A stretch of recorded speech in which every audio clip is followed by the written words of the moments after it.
The war in the Persian Gulf has again reminded us of the power and influence of television news. It's also reminded us again of the power and influence of those on camera who bring us the news, the TV news anchors.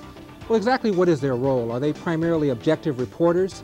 Is there a strong, call it, entertainment component to what they do? And do we, especially in times of war, expect them to be advocates, or at the very least, not to oppose U.S. foreign policy on camera?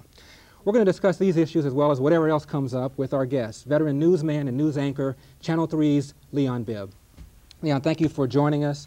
Let me start out with this. I hate to kick the show off with something this heavy, but when I told a number of my friends I was going to be having you on the show, I was urged to ask you this. Have you ever thought about growing a mustache? Is it something?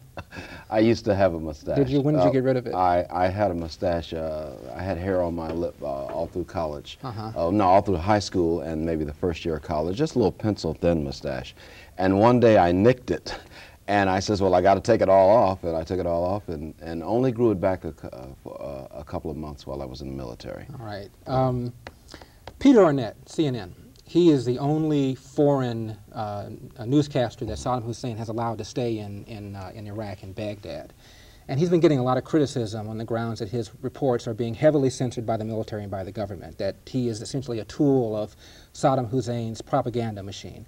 You are a veteran of Vietnam. You're also a newsman. How do you come out in this debate? Is he doing essentially this country a disservice by broadcasting from Baghdad? I don't think it is a disservice at all. I think as long as you realize that he is being heavily censored by the Iraqi government, I think as long as you realize that, and when you look at his reports, you keep that foremost in your mind, I think he gives us an opportunity to have a window into Iraq. And I don't have any problems with Peter Arnett over there. After all, the man is ducking bombs, Allied bombs, and I think that he does give us a window into that country. As long as you know that he is being monitored, and they are only letting him say certain things, and they're trying to push their point across, it gives us a window inside Baghdad, which we ordinarily or otherwise would not have. Well, all right, this is World War II, and Walter Cronkite is being led in the hand by Goebbels and being shown the civilians that the Allies have killed without being shown the Jews that were being gassed by the Germans. How would you feel about Walter Cronkite being told, you can show this, you can film this, but you can't film this? Isn't that the same thing? It might be the same thing, but it is as long as you know that going in, as long as you know that he's being censored, as long as you know they're trying to get a point across. Many of the military have said because of what CNN has done over there, it gives them a window into really some of the effectiveness of their Allied bombing. And some of them are learning things from Peter Arnett that they weren't learning through military channels, is what I've been told through some of the military channels that we have. Let's talk about the entertainment component that I mentioned in the opening. Do you write your own stuff?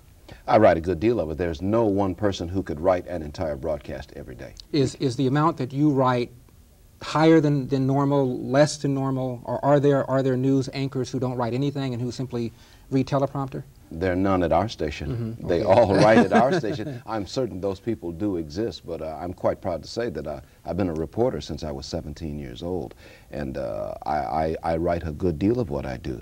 I just came back from the Persian Gulf. I spent 1 week in the Persian Gulf itself just before the war broke out, and the only two people were there from Channel 3 was me as a reporter and Peter Miller, the cameraman. And I had to write every word that was written and reported. I wrote and reported. What about the entertainment component? Do you consider yourself 2/3 journalist, 1/3 entertainer, 50% journalist, 50% entertainer, 100% journalist, no part entertainer? I don't know if I could break it down in terms like that. My job is to be a news reporter. My job is a journalist, and of course I've got to give a smile at the end of the broadcast if it is appropriate and say good evening and say nice things. There may be that entertainment value, but my primary role is to be that of a news reporter. And I tell people quite frankly, if you want to be entertained and if you're looking for clowns and jugglers and things like that, then turn the channel. Because right now, between the hours of 6 and 6:30, between the hours of 11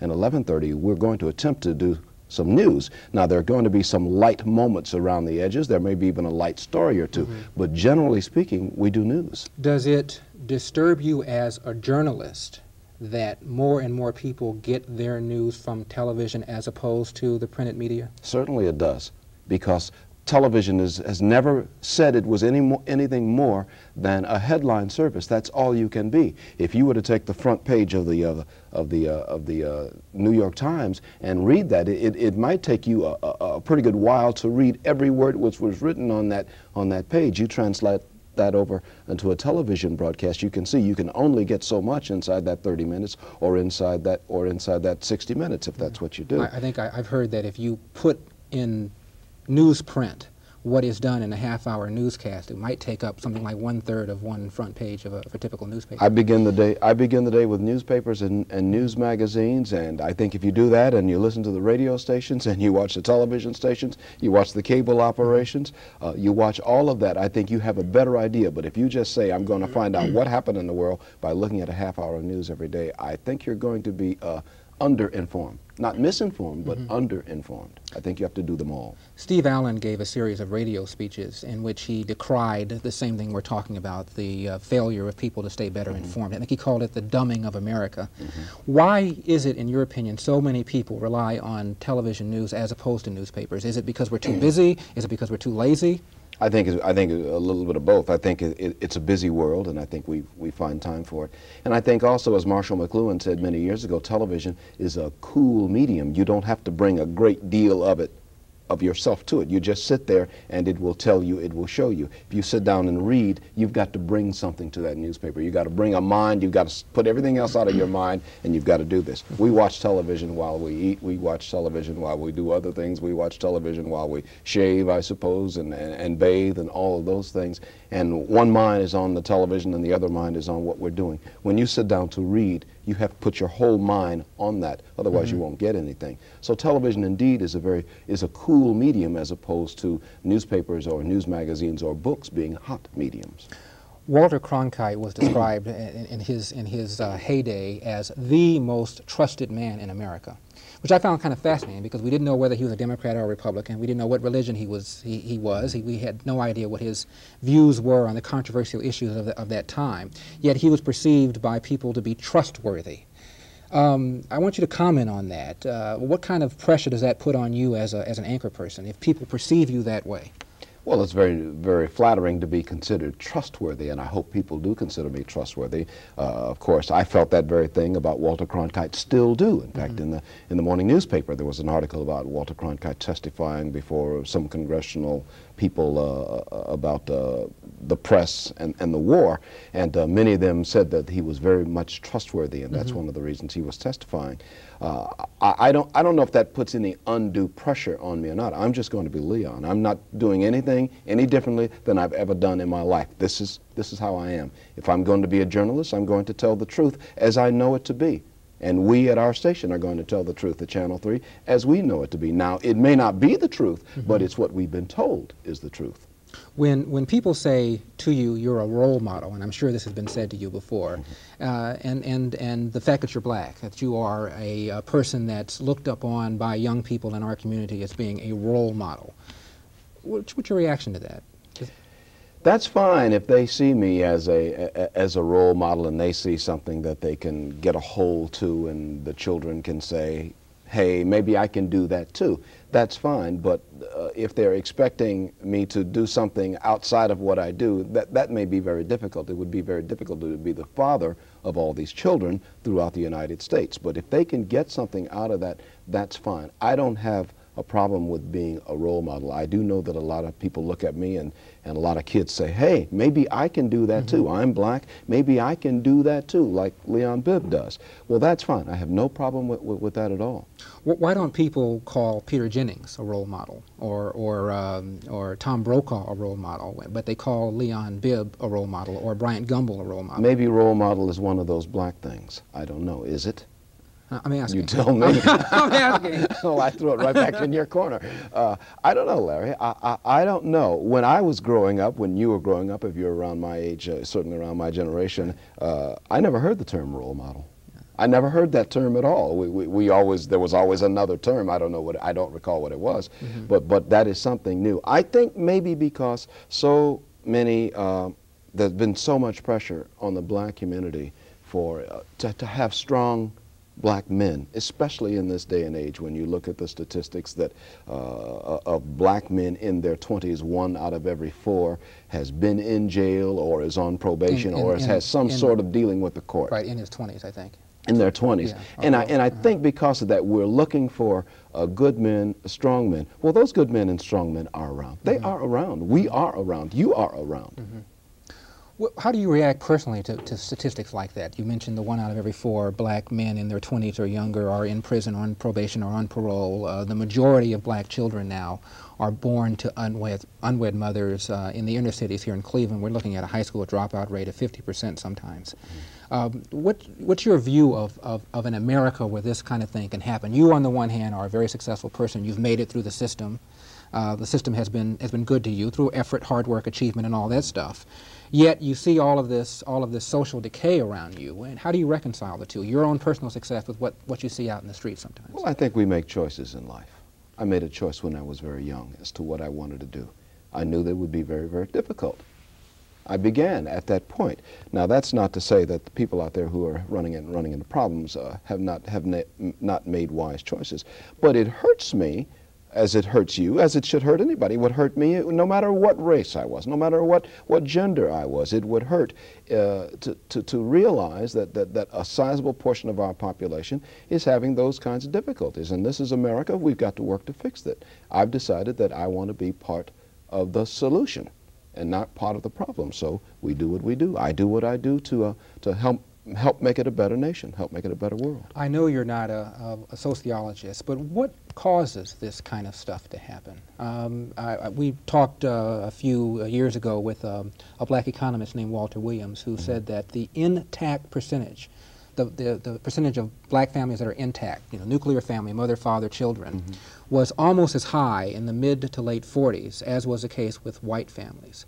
But the next 40 years or so, we see this sort of social disintegration. I wondered what theories you had about why this has taken place. I don't know if I have any theories or not. You said it very well at the very beginning. Leon, you're not a sociologist. Of course, I'm not, and I don't dare, try. I shouldn't have given you that out. Yeah, that was my out. I don't want to. You took sociology when you were in college. Yeah, I took it when I was in college and high school. So you can't get out of it.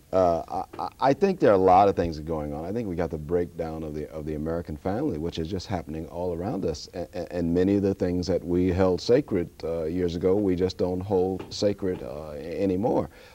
There are a lot of pressures which are pulling at the family, which are causing many families to disintegrate. Right, not just black families. Not just black families, not just black families. And we have to work very hard at it. You have those things, you add in a sprinkling of the racism which still exists around, and you come up with a lot of what we have right now. Is there still a great deal of racism in your field, before camera, off camera, station management? Before you answer that, we're gonna give you time to think about it. We're gonna take a break. I'm with Leon Bibb, news anchor, Channel 3, and we'll be back in just a moment. Thanks.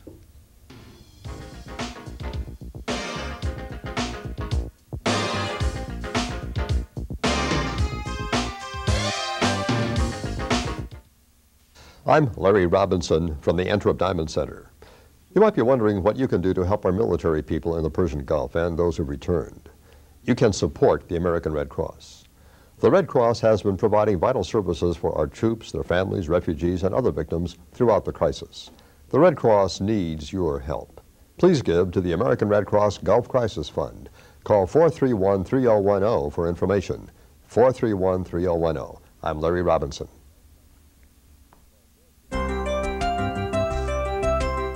Now you can take a tomato, put it in boiling water for about 15 seconds, plunge it into ice water, and the skin will peel right off. But if you're only doing 1 or 2 tomatoes and you don't feel like going through the boiling of water, and if you have a gas stove, you can just take the tomato and hold it right over that gas flame. Then it's a very, very simple matter to just pull off the skin.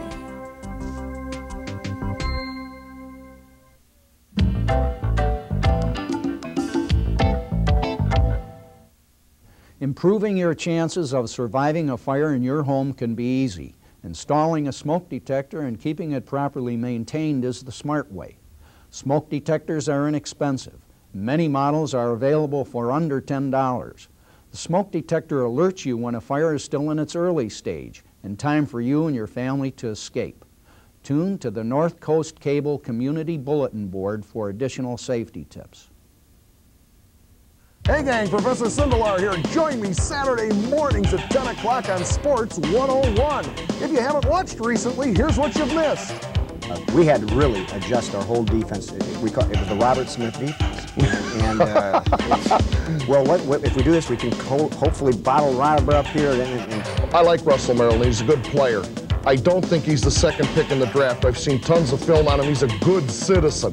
Class is in session Saturdays at 10 o'clock.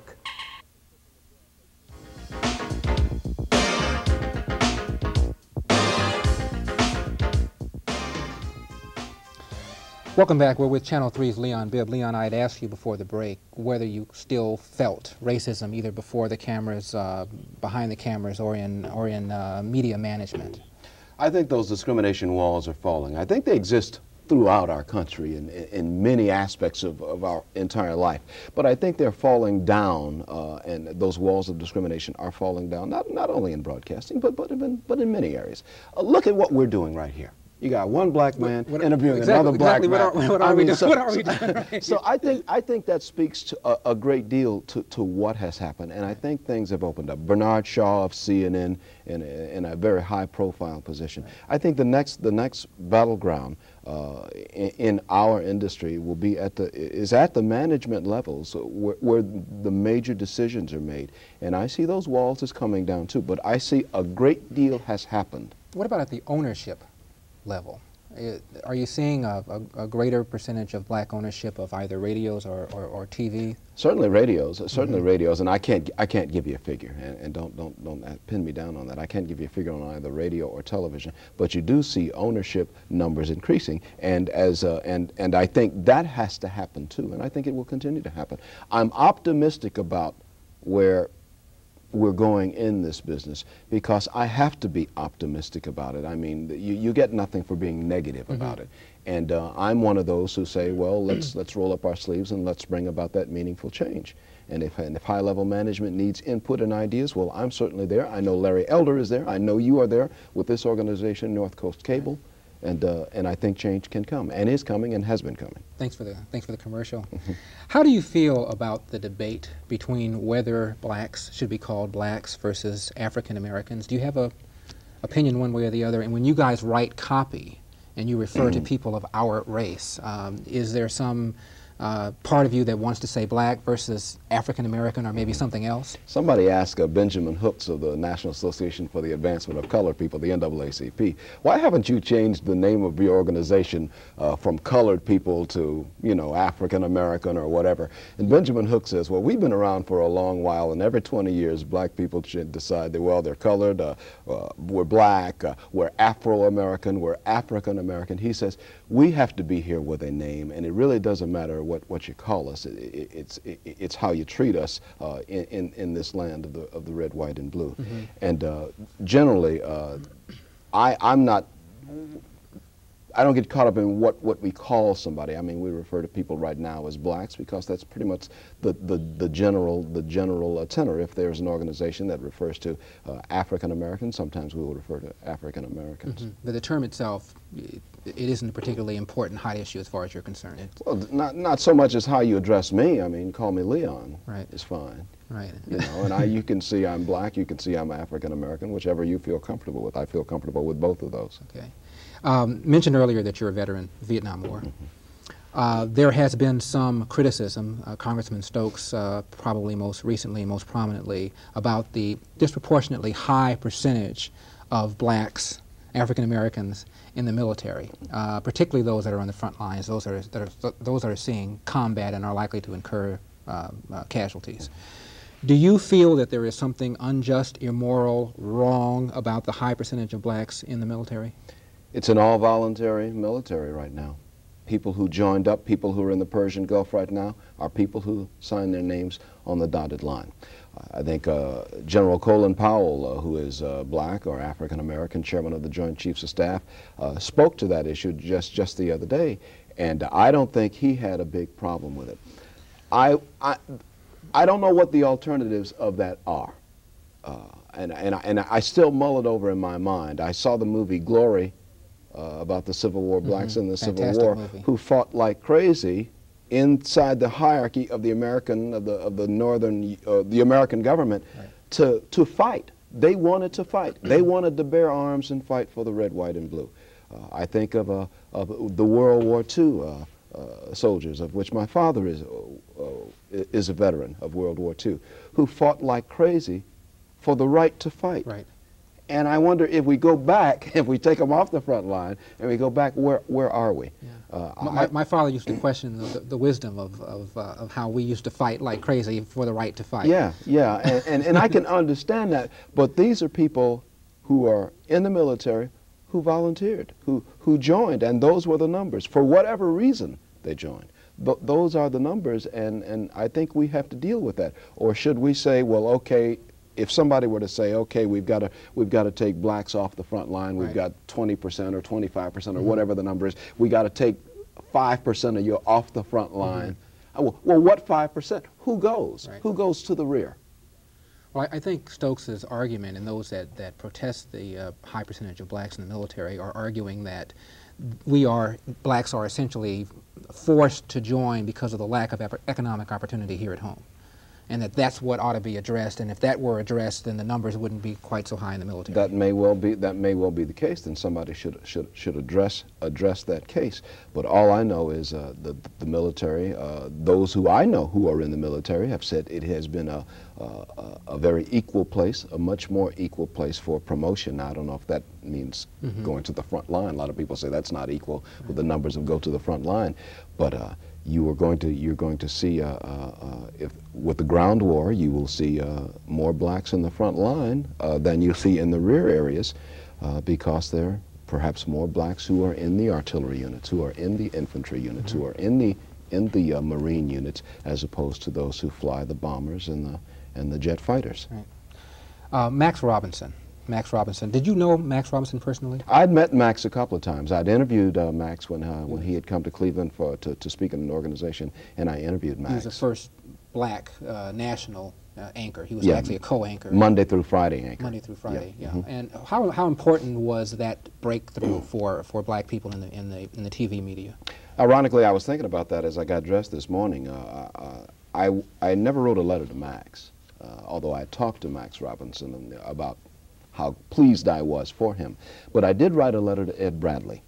And Ed Bradley was the first anchor at CBS black, but he did it on the weekend, Saturday and Sunday. And I remember writing a letter to him of saying how pleased I was, and good luck, and go persevere and do good things, and just know that there are people out there who are proud of you and who will stand with you. I felt very good when they both got promoted to those ranks, because that was a visible person on the air who looked like me, who sounded like me, who was black, and although he had a mustache. Yeah, although he had a mustache. Maybe I should grow a mustache. Who is saying these things? And and I felt very good about that, because that was encouragement for me as a young reporter coming along. Leon, too short. We're out of time. I want to thank you for joining us. Our guest has been Leon Bibb, anchorman, newsman for Channel 3 News. Thank you for joining us, and we'll catch you next time. Good evening.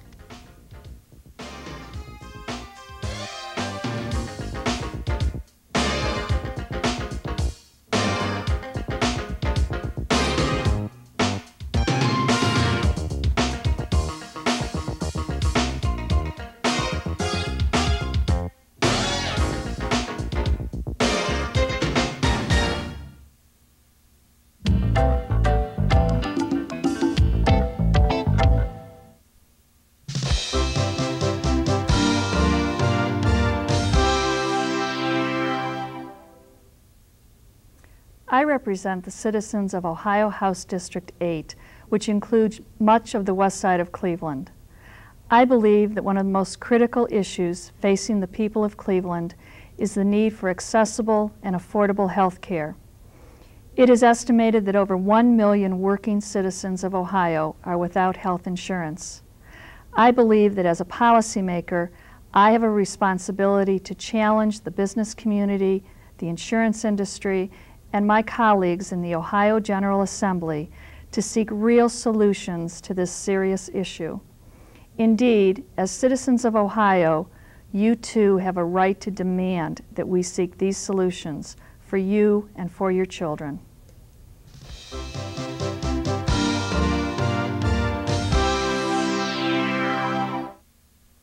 Now, Cleveland's top-rated news can be seen on CNN's Headline News. News Center 8 and North Coast Cable have come together to provide an exclusive service to North Coast customers. Twice every hour, day and night, Rick Young and Denise Dufala bring you the latest news from the North Coast on CNN Headline News Channel 12. Headline News and News Center 8 on North Coast Cable. Just one more way we're increasing the value of cable to your family. Exclusively on North Coast Cable. Local advertiser. Your customers turn on the most believable TV news, CNN. They watch CNN for award-winning live coverage of world events, for invigorating talk and debate shows, as well as to find out what's happening in the world today. Your customers turn on CNN, and your local ad can be there.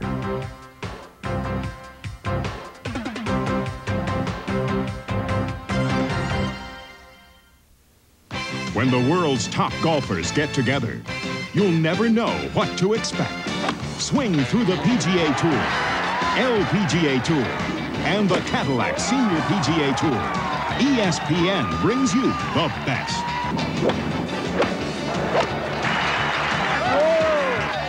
It's unpredictable. It's exciting. It's live. It's golf on ESPN.